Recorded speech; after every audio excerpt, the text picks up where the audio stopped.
Le bollette sono ai massimi storici e il carburante, nonostante l'iniezione di fiducia e liquidi del governo, resta altissimo.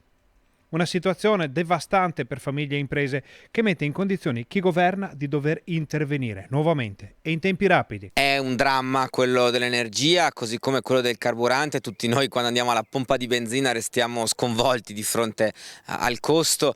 Serve un intervento sicuramente da parte del governo ulteriore rispetto agli oltre 11 miliardi già stanziati, perché non bastano, le bollette sono il doppio, il triplo, il quadruplo per gli esercizi commerciali di quanto non fossero un anno fa, per cui serve sicuramente uno stanziamento per abbassare le bollette, quindi soldi freschi nelle tasche di chi è in difficoltà.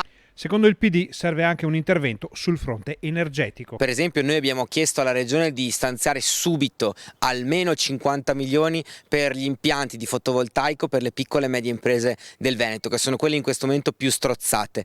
Il fotovoltaico viene visto come un passaggio fondamentale per questa transizione. Perché il fotovoltaico è per esempio il più rapido strumento per attivare energia, perché l'installazione del pannello, una volta arrivata l'autorizzazione, consente immediatamente di avere energia. Serve ovviamente anche diversificare il paniere energetico del paese, quindi avere altre fonti, ma questa è la più immediata.